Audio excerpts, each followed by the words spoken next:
వెళ్ళి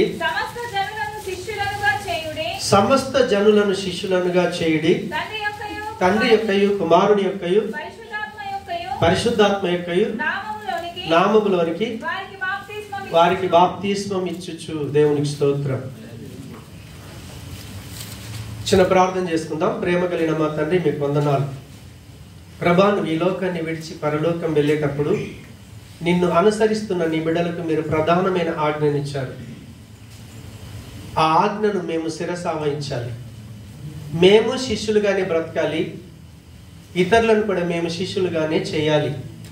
అలాంటి జీవితాన్ని నాకు మా అందరికి దయచేసి మీ నామమునకు మహిమ తెచ్చుకొనుమని యేసు నామమున ప్రార్థించి వేడుకుంటున్నాము తండ్రి. ఆమేన్. హల్లెలూయా. మనం పోయిన వారం వేదనకమే గారు వచ్చారు, అంతకుముందు వారం మనం ధ్యానించాం. శిష్యులుగా మనం ఎందుకు తయారు కావాలి అని అంటే, ఇక్కడున్న నాతో సహా మనందరికి ఒక గోల్ ఉంది, ఒక గమ్యం ఉంది. ఏంటి ఆ గమ్యం? ఎట్టి పరిస్థితులలో దేవుడున్న స్థలానికి వెళ్ళాలి. దేవుడు లేని స్థలం ఒకటి ఉంది, దేవుడున్న స్థలం ఒకటి ఉంది. అందుకే ప్రజలందరూ ఏమంటారంటే, అన్ని మతాల వాళ్ళు నరకం ఉంది, స్వర్గం ఉంది అన్నా. ముస్లిమ్స్ అయితే జన్నత్ అంటారు, హిందువులు అయితే స్వర్గం అంటారు, క్రిస్టియన్స్ అయితే పరలోకం అంటారు. భాష ఏదైనా ఉద్దేశం ఒకటే. కాబట్టి ఇక్కడున్న మనమందరం మనకున్నటువంటి గోలు, మనం స్వర్గం వెళ్ళాలి, పరలోకం వెళ్ళాలి. లేకపోతే ఈరోజు చక్కగా ఎంజాయ్ చేయాల్సినటువంటి లైఫ్ను ఇక్కడ వచ్చి కూర్చున్నాం. అన్నిటితో ఏం చేస్తారు? సండే వచ్చిందంటే రేపు హాలిడే ఉంది, ఫస్ట్ డే ప్లాన్ చేద్దాం. ఏంటర్ రేపు ఏం సినిమాకి వెళ్దాం, ఏ బీచ్కి వెళ్దాం, కాసేపు అన్న ఎంజాయ్ చేయాలి. ఎందుకంటే వారం రోజులు పని చేస్తున్నాం, ఈ ఒక్కరోజన్నా మనం ఏం చేయాలి? ఎంజాయ్ చేయాలి. డైలీ పని ఒత్తిడి. ఈ రకంగా మనుషులు ఏం చేస్తారంటే, దొరికిన సమయాన్ని సంతోషంగా ఎంజాయ్ చేద్దాం అనుకుంటారు. మరి మనకు పని లేదా? మనకు సంతోషం అవసరం లేదా? మనకు సంతోషం అవసరమే. అయినా ఆ బయట ప్రపంచాన్ని అంతా విడిచిపెట్టి ఇక్కడొచ్చి కూర్చోవటానికి ఒకే ఒక ఉద్దేశం, ఎట్టి పరిస్థితులలో దేవుడున్న స్థలానికి వెళ్ళాలి. లేదంటే చాలా డేంజర్ జోన్లో యుగ యుగాలు తరతరాలు నరకంలో కాలేటటువంటి జీవితానికి వెళ్ళాలి. ఆ గోల్ మనకు ఉంది కాబట్టి మనం ఇక్కడికి వచ్చాం. దేవునికి స్తోత్రం. అయితే ఇంతవరకు మీరు యోహాను సువార్త 1వ అధ్యాయం తర్వాత చదువుకోనండి. ఈ భూమి మీద దేవుణ్ణి చూసిన మానవుడు ఒక్కడు కూడా లేడు. దేవునికి స్తోత్రం. కాబట్టి దేవుణ్ణి చూసిన మానవుడు లేడు కాబట్టి మానవులకు దేవుడు తెలవాలంటే ఎలా తెలుస్తుంది?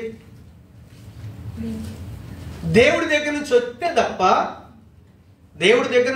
తప్ప దేవుడి యొక్క సమాచారం మనకు తెలియదు.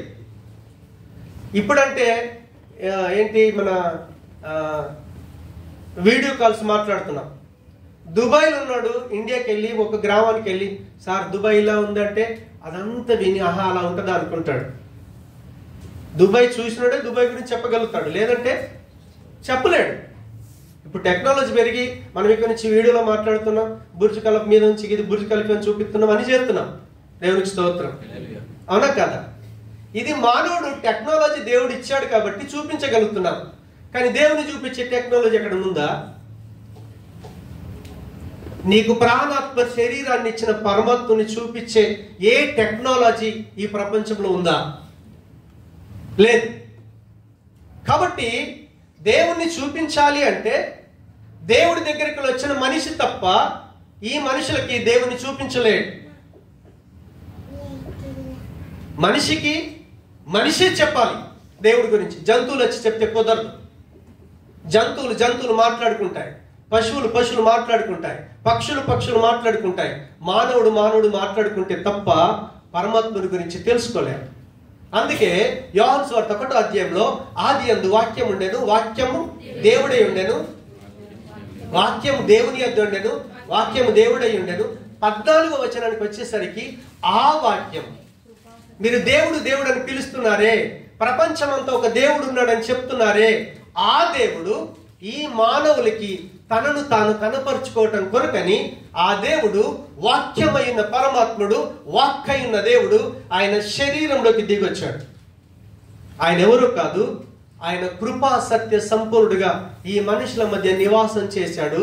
ఆయన పేరు యేసుక్రీస్తుల వారు. ఆయన ఎవరు అంటే అప్పుడున్న ఇజ్రాయెల్ ప్రజలు కావచ్చు, ఇప్పుడు చరిత్ర చెప్తున్నటువంటి చరిత్రకారులు కావచ్చు, బైబిల్ చదువుతున్న మనం కావచ్చు, యేసు ప్రభు ఎవరంటే సింపుల్ గా చెప్పొచ్చు, వడ్రంగి పని చేసుకుంటున్నటువంటి మరియ యోసేపుల యొక్క కుమారుడు.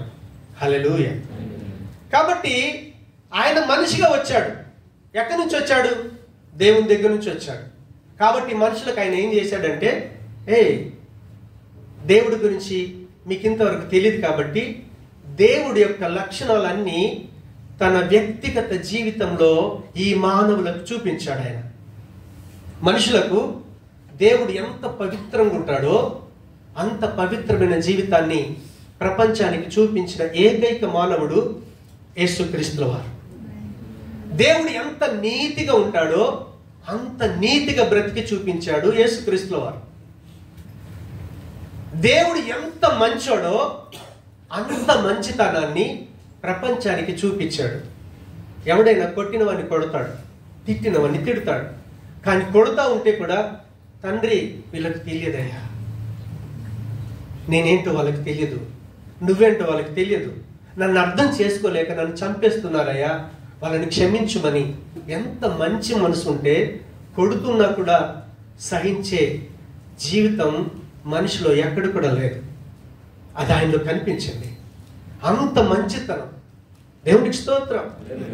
మంచికి పేరు యేసుక్రీస్తుల వారు, నీతికి పేరు యేసుక్రీస్తుల వారు, న్యాయానికి పేరు యేసుక్రీస్తుల వారు, పవిత్రతకు పేరు యేసుక్రీస్తుల వారు. కాబట్టి ఒక మనిషి ఇప్పుడు చూడండి, దేవుడి దగ్గరికి వెళ్ళాలన్న ఆలోచన ఉంది, నరకానికి వెళ్ళొద్దన్న ఆలోచన ఉంది. దేవునికి స్తోత్రం. హల్లెలూయా. మన పూర్వీకులంతా కూడా దేవుని దగ్గరికి వెళ్ళాలని ఎంతో తపస్సులు చేస్తూ దేవుణ్ణి వేడుకున్నారు. మనం వేదాల్లోకి వెళ్ళి చూసినా, ఉపనిషత్తుల్లోకి వెళ్ళి చూసినా మన పూర్వీకుల యొక్క ఘోష మనం వినొచ్చు.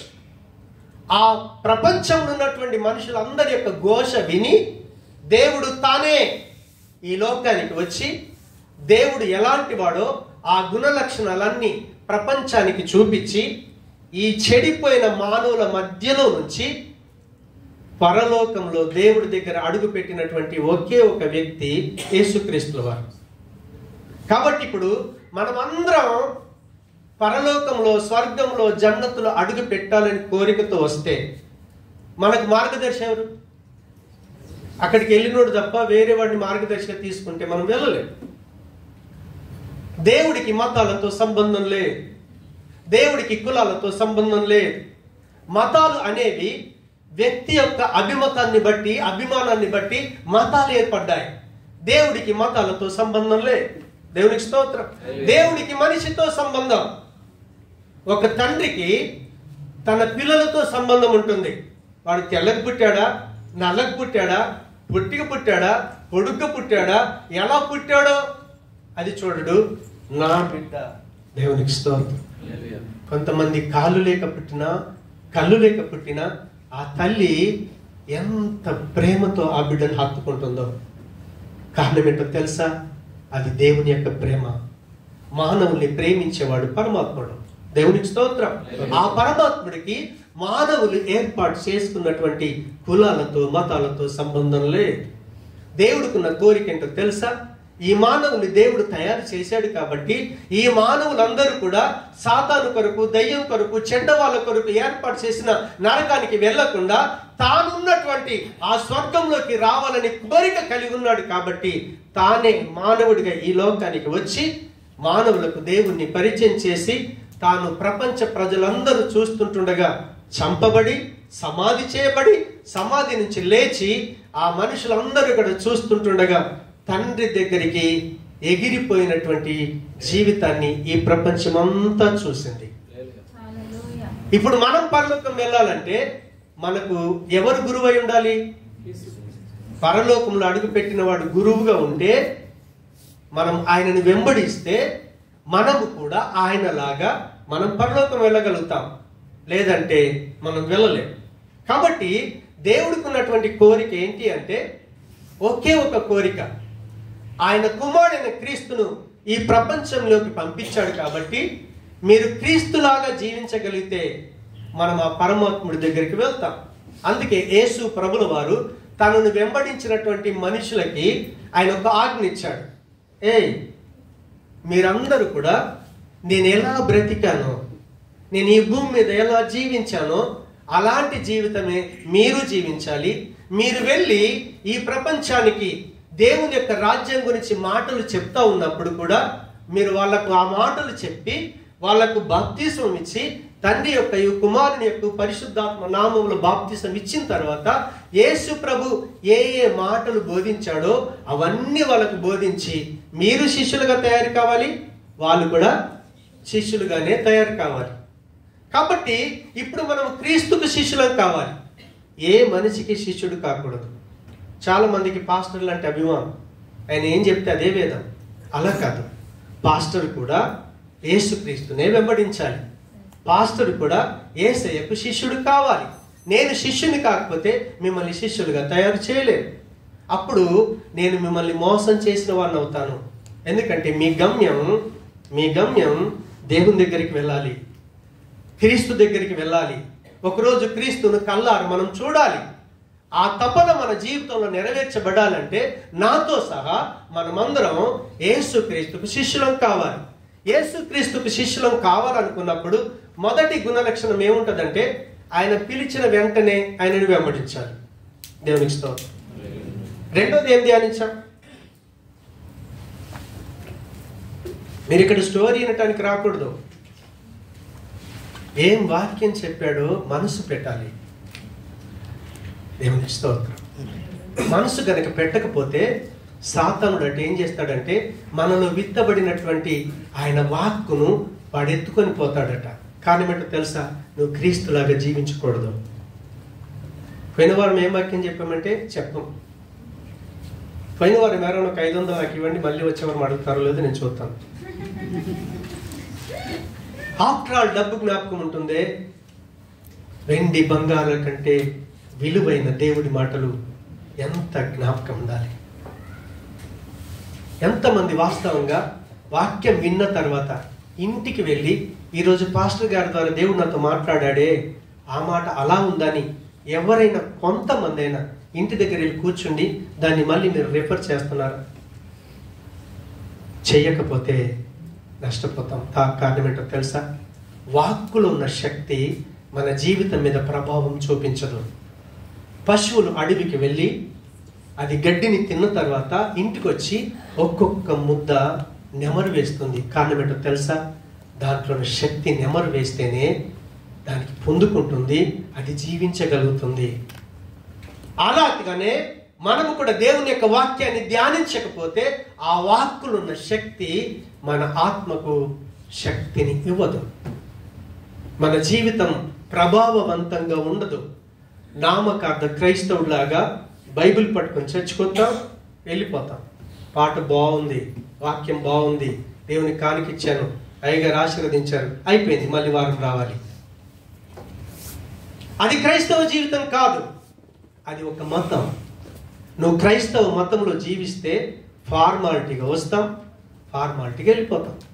నేను ప్రభులోకి రాకంటే ముందు హిందూ మతంలో జీవించేటప్పుడు సంవత్సరానికి ఒకసారి తిరుపతి వెళ్ళి గుండెలో డబ్బులు వేసి నా ఇంటికి ఆయనకి ఇచ్చేసి అబ్బా తిరుపతి పోయి వచ్చాను, మళ్ళీ సంవత్సరం రావాలి, మళ్ళీ వెళ్ళాలి, మళ్ళీ గుండు కొట్టించాలి.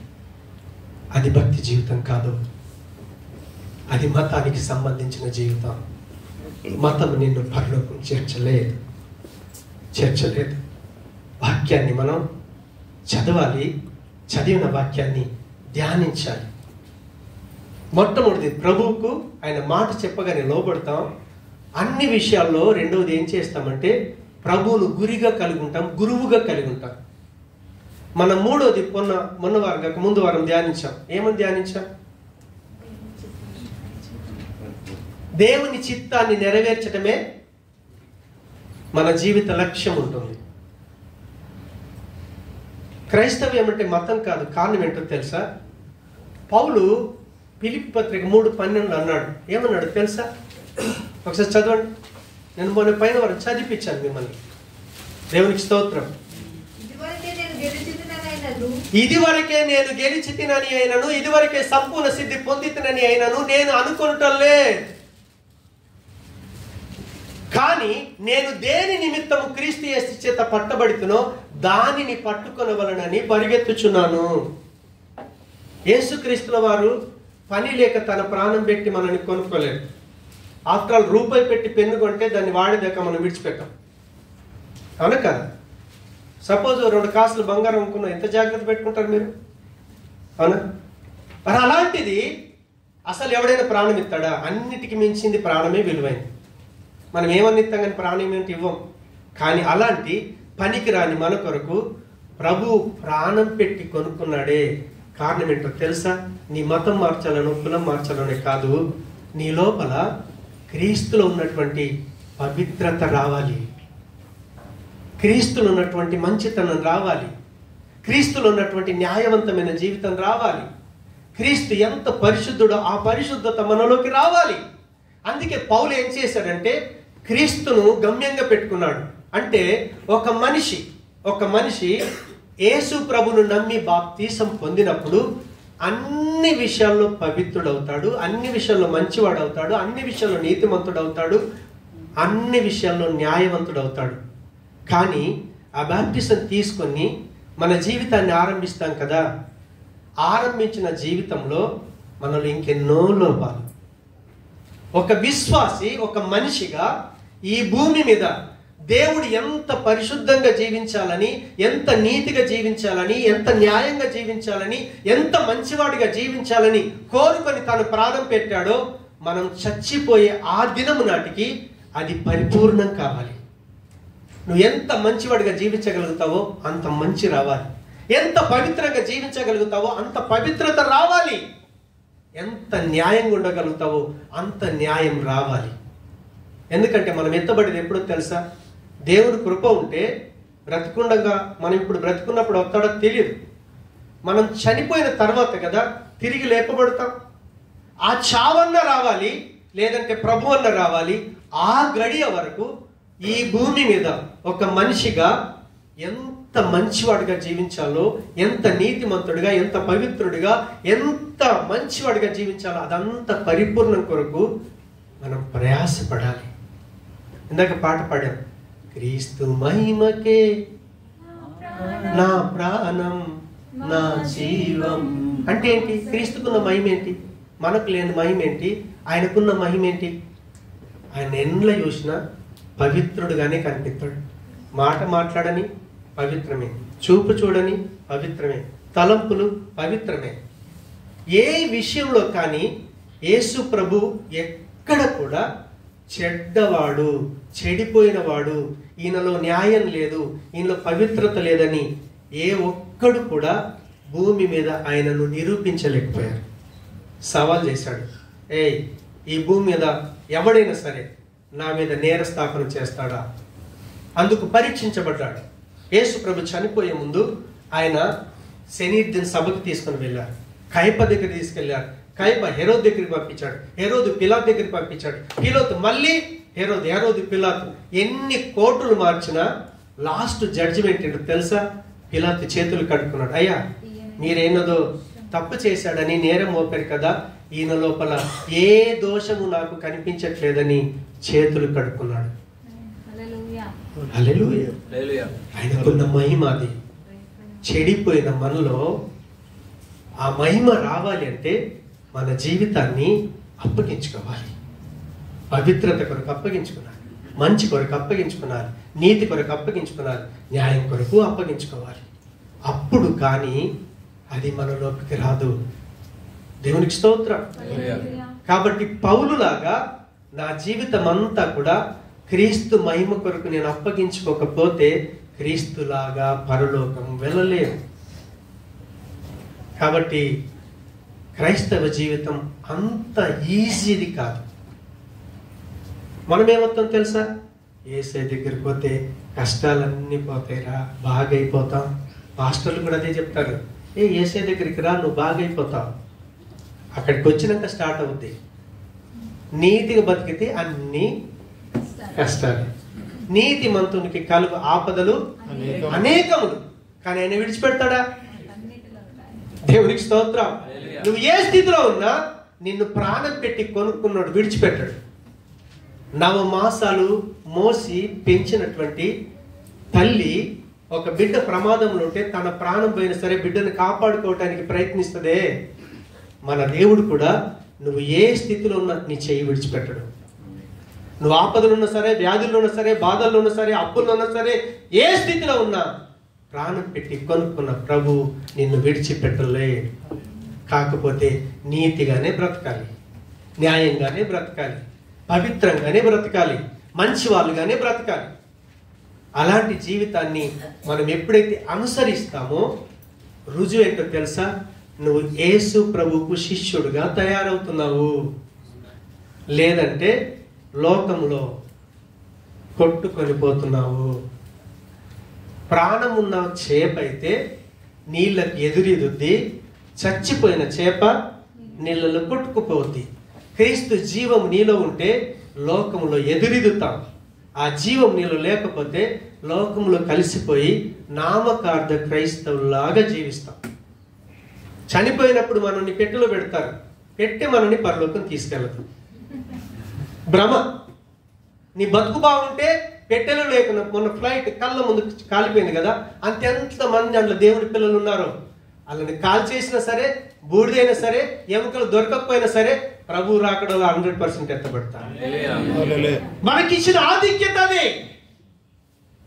నీ నీతి, నీ యథార్థత 100% నిన్ను కాపాడుద్ది. అందుకే మనం నీతిగానే బ్రతకాలి. ఇప్పుడు మనకున్న గమ్యం 3ది ఏంటంటే, మనం ఎట్టి పరిస్థితులలో దేవుని ఇష్టాన్ని నెరవేర్చడానికే బ్రతకాలి. దేవునికి స్తోత్రం. 4వ రీజన్ చూద్దాం, అది చెప్పి నేను ముగిస్తాను. దేవునికి స్తోత్రం. 4వ రీజన్ ఏంటంటే, మనం అన్ని విషయాలకు కూడా దేవుడి మీదనే ఆధారపడతాం. శిష్యుడికి ఉన్నటువంటి 4వ లక్షణం ఏంటి అంటే, మనకు ఎన్నో అవసరతలు ఉంటాయి, నో ప్రాబ్లం. కానీ ప్రతి అవసరత కొరకు మనం ఎవరి మీద ఆధారపడతామంటే దేవుడి మీదనే ఆధారపడితే నువ్వు శిష్యుడిగా మారుతున్నావు అనటానికి అది ఒక రుజువు. దేవునికి స్తోత్రం. హల్లెలూయా. ఇక్కడ పాప సిలువ ఉంది, చిన్న పాప. ఆమెకి ఏది అవసరం పడ్డా ఎవరి మీద ఆధారపడుద్ది? అలా డాడీ, అలా మమ్మీ. కనుక సరే, మన డాడీ ఎవరు? మన డాడీ దేవుడు, మన ప్రభు, మనకు డాడీ, మన తండ్రి. ఎందుకంటే తన స్వహస్తాల చేత ఈ భూమి మీద ఉన్న మట్టిని తీసుకొని ఆయన పోలికలో, ఆయన స్వరూపంలో మన శరీరం అంతా నిర్మించి ఆయన ఏం చేశాడో తెలుసా? ఆ నరుని లోపల తన జీవ వాయువు ఊదగా నరుడు జీవాత్మ ఆయను. అంటే నిన్ను సృష్టించిన సృష్టికర్త ఆ బిడ్డను విమల శుభకర్ వాళ్ళు కన్నారు. కాబట్టి ఆ పాప ఆ తల్లిదండ్రుల మీద ఆధారపడుద్ది. తనకు చాక్లెట్ కావాలన్నా, ఆకలేసినా, వ్యాధి వచ్చినా, ఏమన్నా కానీ వాళ్ళ మమ్మీ డాడీ వైపే చూస్తుంది. సో అదే రీతిగా మనము శిష్యులమే గనుక అయితే మనకున్న ప్రతి అవసరత విషయాల్లో మనం దేవుని మీద ఆధారపడేటటువంటి జీవితం మనలో ఎప్పుడైతే ఉంటుందో అప్పుడే మనం శిష్యులుగా అవ్వగలుగుతాం. లేదంటే శిష్యులుగా అవ్వలేదు. దేవునికి స్తోత్రం. ఒక చిన్న రీజన్ చూద్దాం బైబిల్లో. దేవునికి స్తోత్రం. హల్లెలూయా. మార్క్స్ వార్త 12వ అధ్యాయం 41 నుంచి 44 వచనాలు చూద్దాం. ఆయన కానుక పెట్టె ఎదుట కూర్చుండి జనసమూహము ఆ కానుక పెట్టెలో డబ్బులు వేయుట చూచుచుండెను. ధనవంతులైన వారు అనేకులు అందులో విశేషముగా సొమ్ము వేయుచుండిరి. ఒక బీద విధవరాలు వచ్చి 2 కాసులు వేయగా ఆయన తన శిష్యులను పిలిచి కానుక పెట్టెలో డబ్బులు వేసిన వారందరికంటే ఈ బీద విధవరాలు ఎక్కువ వేసనని మీతో నిశ్చయముగా చెప్పుచున్నాను. దేవునికి స్తోత్రం. లాస్ట్ యేసు ప్రభుల వారు అప్పుడు ఈ సమాజ మందిరాలు, చిన్నగోగులు, దేవుని యొక్క ఆలయాల్లో ఏముండేదంటే బయటనే కానుకలు పెట్టి ఉంటుంది అనమాట, లోపల కాదు. వాళ్ళు ఏం చేస్తారంటే అక్కడ కానుకలు వేస్తున్నప్పుడు యేసు ప్రభు శిష్యులతో అక్కడ కూర్చున్నాడు. ఆ సందర్భాన్ని చూస్తూ ఉన్నాడు. చూసిన తర్వాత శిష్యులకు చెప్తా ఉన్నాడు ఏమనంటే, ఓకే, ఈ పేద విధవరాలు ఉంది కదా, ఆ పేద విధవరాలు వారందరికంటే ఎక్కువ వేసినని మీతో నిశ్చయముగా చెప్పుచున్నాను. హల్లెలూయా.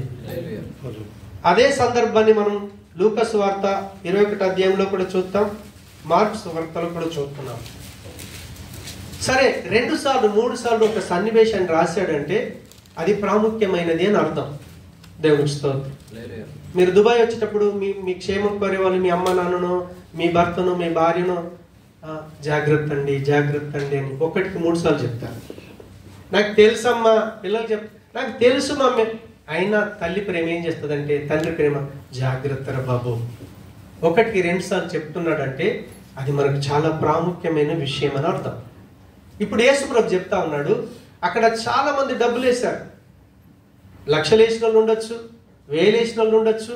కానీ ఒక పేద విధవరాలు తన దగ్గర 2 కాసులు ఉన్నాయి. హల్లెలూయా. అప్పుడు ప్రభు ఏమంటున్నాడంటే, ఆమె ఎక్కువ వేసినని చెప్తాను అన్నాడు. కారణం ఏంటి?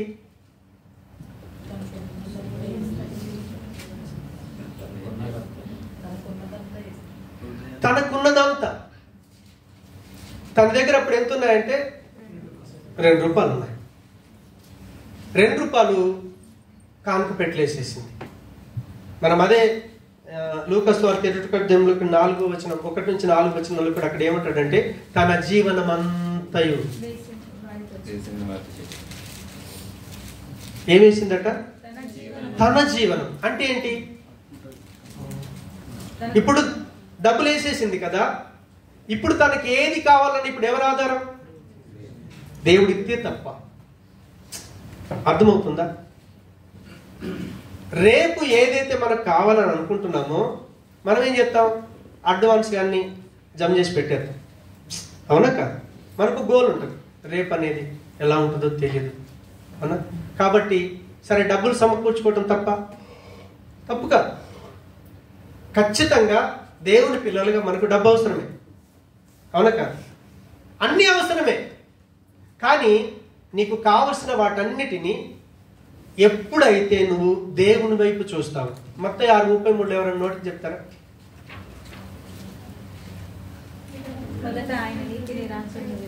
మీరు మొట్టమొదటి ఏం చేయాలంటే, ఇప్పుడు దుబాయ్కి వచ్చాం, జాబ్ల కొరకు వచ్చాం, మనకు జాబ్ కావాలి. నీకు జాబ్ ఇవ్వాలంటే ఎవరు ఇవ్వాలి? కంపెనీ యజమాని ఇంటర్వ్యూ పిల్లలు ఇవ్వాలి. ఆయన హృదయాన్ని ప్రేరేపించేది ఎవరు? ఫస్ట్ నువ్వు దేవుని వైపు చూడు. నీకేది కావాలో సమకూర్చేవాడు ఆయన. తినటానికి ఆహారం, కట్టుకోవటానికి వస్త్రాలు, ఉండటానికి చక్కటి ఇల్లు కావాలి. మనిషికి కావాల్సింది 3. ఇప్పుడు ఆ 3 ఎప్పుడు ఇస్తాడటంటే, ఆయన అంటాడు, మీరు ఖచ్చితంగా ఆయన నీతిని, ఆయన రాజ్యాన్ని ఎప్పుడైతే వెతుకుతారో అవన్నీ మీకు ఖచ్చితంగా. సిలువ అడగకంటే ముందే వాళ్ళ అమ్మ నాన్న అన్ని ఏర్పాటు చేస్తారు. దేవుని పిల్లలకు ఉన్నటువంటి ఆధిక్యత ఏంటంటే తెలుసా? మనం దేవునికి పిల్లలం అయ్యాం కాబట్టి నీ ప్రతి అవసరత ఆయనకు తెలుసు. నువ్వు అడగకంటే ముందే, జాన్పల్కి ఏం కావాలో అడగకంటే ముందే నాకు తెలుసు. ఆయన ఎక్స్ట్రా అడుగుతాడు. డాడీకి ఇప్పుడు స్కూల్కి వెళ్తా, డాడీ నాకు ఒక దరం కావాలి, ఎందుకు ఎక్కడ చాక్లెట్, నో ప్రాబ్లం. ఆడ అడగక ముందే బుక్స్ అరేంజ్మెంట్ చేసి, షూజు ప్రతిదీ అరేంజ్మెంట్ చేశాను. ఎందుకు? కన్నాను కాబట్టి. మీకు ప్రాణాత్మ శరీరాన్ని ఇచ్చినటువంటి దేవుణ్ణి మీరు కలిగి ఉన్నారు కాబట్టి మీరు దేని విషయంలో చింతించవలసిన పని లేదు. దేవునికి స్తోత్రం. కాబట్టి మన ఫ్యూచర్ అవసరత కొరకు దేవుని మీద ఆధారపడాలి. అలా ఆధారపడటం నువ్వు ఎప్పుడైతే నేర్చుకుంటున్నావో, ఆ ప్లేస్లోకి వెళ్తున్నావో, యేసు క్రీస్తుల వారికి నువ్వు శిష్యుడు అవుతావు. కారణం ఏంటో తెలుసా? ఆయన ప్రతి విషయంలో యేసయ్య జీవితాన్ని చదవండి, ప్రతి క్షణం తండ్రితోనే లింక్. సాతాను చాలా ఆకలి అవుతుంది. ఆకలి అయితే ఏమన్నాడు తెలుసా? నీకు ఆకలి అవుతుంది, రాయిని రొట్టె చెయ్యి. పిచ్చోడా, మా డాడీ ఆయన మాటతో బ్రతికిస్తాడరా జవాబు చెప్పేశాడు. మనని లోకం మోసం చేస్తుంది. మనని ఏం చేస్తుంది? లోకం మీద మన మనసు పెట్టేటట్టు చేసి దేవుణ్ణి మరిపించేటట్టు చేస్తుంది. సాతాను అన్నాడు, ఇవన్నీ నీకు ఇచ్చేస్తాను, జస్ట్ నాకు మొక్క అన్నాడు. ఒరే, నీకు లోకానికి మొక్కేటండి కాదు, నేను ఎవరికి మొక్కాలి? నా తండ్రి ఉన్నాడు, నా దేవుడు ఉన్నాడు, ఆయనను ఆరాధన చేయాలి, ఆయనను మొక్కాలి, ఆయన మీద భవిష్యత్తు కొరకు ఆధారపడాలి. క్రీస్తు తన జీవితంలో ఈ లోకానికి తనను వెంబడిస్తున్న శిష్యులకు చూపించాడు ఆయన. కాబట్టి మనం కూడా ఏం చేయాలంటే 100% మనం ఎప్పుడైనా సరే దేవుని మీద ఆధారపడాలి. అందుకే మత్తయి సువార్త 6:25 యేసు ప్రభు ఒక మాట చెప్తాడు. 24 ఏమంటాడంటే, ఎవడును ఇద్దరు యజమానులకు ఉండనేరడు, అతడు ఒకని ద్వేషించి ఒకని ప్రేమించును, లేదా ఒకని పక్షంగా ఉండి. ఇప్పుడు మనం మీరు దేవునికి సిరికి దాసుడుగా ఉంటే సిరి మీద మనం డిపెండ్ అవుతాం. ఒకటి మీరు ఒకేసారి 2 కంపెనీలలో లేబర్ పని చేయలేరు, ఒకేసారి 2 కంపెనీలలో డ్రైవర్ పని చేయలేవు. అవునా కాదు? నువ్వు ఎవరిని ఎక్కువ ఇష్టపడతావు వాళ్ళకి ఫస్ట్ ప్రిఫరెన్స్ ఇస్తాం, వాళ్ళని తృణీకరిస్తాం, మనం ఇష్టం ఉన్నలను మనం వెంబడిస్తాం. అదే రీతిగా మనం దేవుని పిల్లలమే. కానీ ఈరోజు ప్రపంచం డబ్బు దేవుడు అయిపోయింది. నాకు మంచి జాబ్ ఉంటే చాలు, నాకేముండాలి? దేవుడితో పని లేదు. అందుకే మీరు జాబ్ ఇంటర్వ్యూకి వెళ్తారు కదా, అరే సండే నాకు చుట్టి కావాలి. ఫస్ట్ కండిషన్, సండే చుట్టితే నీ ఉద్యోగం, లేకపోతే నీ ఉద్యోగంతో పని లేదన్నావు అనుకో, అప్పుడు దేవుడు నీ యొక్క అంతరంగాన్ని చూస్తాడు. నువ్వు ఎవరి మీద ఆధారపడుతున్నావు? డబ్బు మీద ఆధారపడితే ఎక్సలెంట్ జాబ్, నీకు అసలు రెస్ట్ లేకుండా పనిచేసే జాబులు చాలా ఉన్నాయి దుబాయ్లో. వారం రోజులు రెస్ట్ లేకుండా పనిచేయచ్చు. అలాంటి జాబులు దొరుకుతాయి. సాతాను ఇస్తాడు, దేవుని మరిపించేస్తాడు. అంటే నీ యొక్క భవిష్యత్తు కొరకు ఆధారం డబ్బు మీద ఉందా, దేవుడి మీద ఉందా? దేవుడి మీద ఉంటే నువ్వేం చేస్తావు తెలుసా? డబ్బును ఆశించలేదు. సొలొమోను జ్ఞానాన్ని కోరుకుంటే దేవుడు ఏమి ఇచ్చాడు తెలుసా? ప్రపంచంలో ఆయనంతటి ధనవంతుడు లేడు. డబ్బును దేవుడిగా చేసుకోకండి. ఈ ప్రపంచంలో కుబేర్లు ఉన్న వాళ్ళలో క్రైస్తవులే ఉన్నారు. కారణం ఏంటో తెలుసా? ఫస్ట్ ప్రిఫరెన్స్ వాళ్ళు దేవుడికి ఇచ్చారు. వాళ్ళ డబ్బులో మనం 10% ఇవ్వటానికి చచ్చిపోతాం, వాళ్ళ డబ్బులో 90% దేవుడికి ఇస్తాం. కోల్గేట్ కంపెనీ తెలియని వాళ్ళు ఈ ప్రపంచంలో ఎవడు లేడు. ఆయన కోల్గేట్ కంపెనీ పెట్టి నా దేవుడికి ఇవ్వు 10% అన్నాడు. సంవత్సరం అయింది, అలా ఇప్పుడు 90% దేవుడికి ఇస్తున్నాడు, 10% ఆయన తింటున్నాడు. డబ్బు దేవుడైతే లోకములో ఎండ్ అయిపోద్ది. దేవుడైతే దాని వెనకాల అన్నీ వస్తాయి. దుబాయ్కి మీరు వచ్చారు కదా, రాజే మీ చుట్టం అయితే ఎలా ఉంటుంది? ఏ కంపెనీలో జాబ్ కావాలని ఇస్తాడు, అవునా కదా? రాజు విడిచిపెట్టేసి నువ్వు ఏ కంపెనీలోకి ఇంటర్వ్యూ ఇచ్చినా వాడిని ఇంటర్వ్యూ చేస్తాడు, ఫెయిల్ చేస్తాడు. మన యేసయ్య రాజు, రాజులకు రాజు. ఆయన నీకేం కావాలో ప్రొవైడ్ చేస్తాడు. ఆయన మనం చెడ్డవారమై ఉండి మన పిల్లలకు మంచి ఇవ్వాలని ఇస్తున్నామే. మనకు ప్రాణాత్మ శరీరాన్ని ఇచ్చిన మన దేవుడు ఎంత మంచివాడు ఆయన. కాబట్టి మనం 100% మన భవిష్యత్తు యొక్క ఆధారం కొరకు, అవసరతల కొరకు దయచేసి దేవుని పిల్లలు డబ్బు మీద ఆశ పెట్టుకోరు. డబ్బు అవసరమే, నీకు కావాల్సింది 100% ఇస్తాడు. ఆ పేద విధవరాలు అక్కడ డబ్బును చాలా మంది ఇచ్చారు, కానీ ప్రభు అన్నాడు ఈమె జీవితాన్ని ఇచ్చేసింది. ఆ లక్ష్యకి ఈమె 2 రూపాయలు వేసింది, కానీ రేపు నా బ్రతికేంటని ఆమె రేపటి గురించి చింతించకుండా నా దేవుడు నన్ను బ్రతికిస్తాడని ఉన్న డబ్బు ఇచ్చేసింది. అంటే మీ అందరిని ఉన్న డబ్బులు ఇచ్చేయమని కాదు. హల్లెలూయా. మీ యొక్క అంతరంగంలో మీరు డబ్బు మీద ఆధారపడి ఉన్నారా, దేవుడి మీద ఆధారపడ్డారా? రెండిటికి దాసులుగా మనం ఉండలేము. ఒకరిని తృణీకరిస్తాం, ఒకరిని వెంబడిస్తాం. నువ్వు డబ్బును వెంబడిస్తున్నావా, లేకపోతే దేవుణ్ణి వెంబడిస్తున్నావా? దేవుణ్ణి వెంబడించేవాడివైతే క్రీస్తు కూడా తండ్రిని వెంబడించాడు. సొంత ఆస్తి లేదు, సొంత భార్య లేదు, సొంత పిల్లలు లేరు, నా అన్నారు, ఏది లేకుండా జీవించాడు. సొంత తల్లిదండ్రులు వస్తే అన్నాడు శిష్యులు, అయ్యా మీ అమ్మ నాన్న మీ ఇంట్లో వచ్చారంటే, ఎవడయ్యా? నా తండ్రి చిత్తం ప్రకారం చేసిన వాడే నా తమ్ముడు, నా తల్లి, నా తండ్రి. కాబట్టి దయచేసి మనం దేవుడి మీద ఆధారపడదాం. అలాంటి జీవితాన్ని దేవుడు మనందరికీ దయచేయునుగాక. అప్పుడు మనం క్రీస్తు శిష్యులం అవుతాం. యేసయ్యలాగా పరలోకంలో అడుగు పెడతాం. ప్రేమగల మా తండ్రి, మీకు వందనాలు. నువ్వు నమ్మదగిన దేవుడు ప్రభా. నీ కృపకు అప్పగించుకుంటున్నాం. నీకు శిష్యులుగా అవటానికి ప్రభా, మేము అన్ని విషయాలు నీ మీద ఆధారపడే జీవితం ఇచ్చి మమ్మల్ని నీ మహిమ కొరకు సాక్షులుగా నిలబెట్టుకోమని యేసు నామమున ప్రార్థిస్తున్నాము తండ్రి.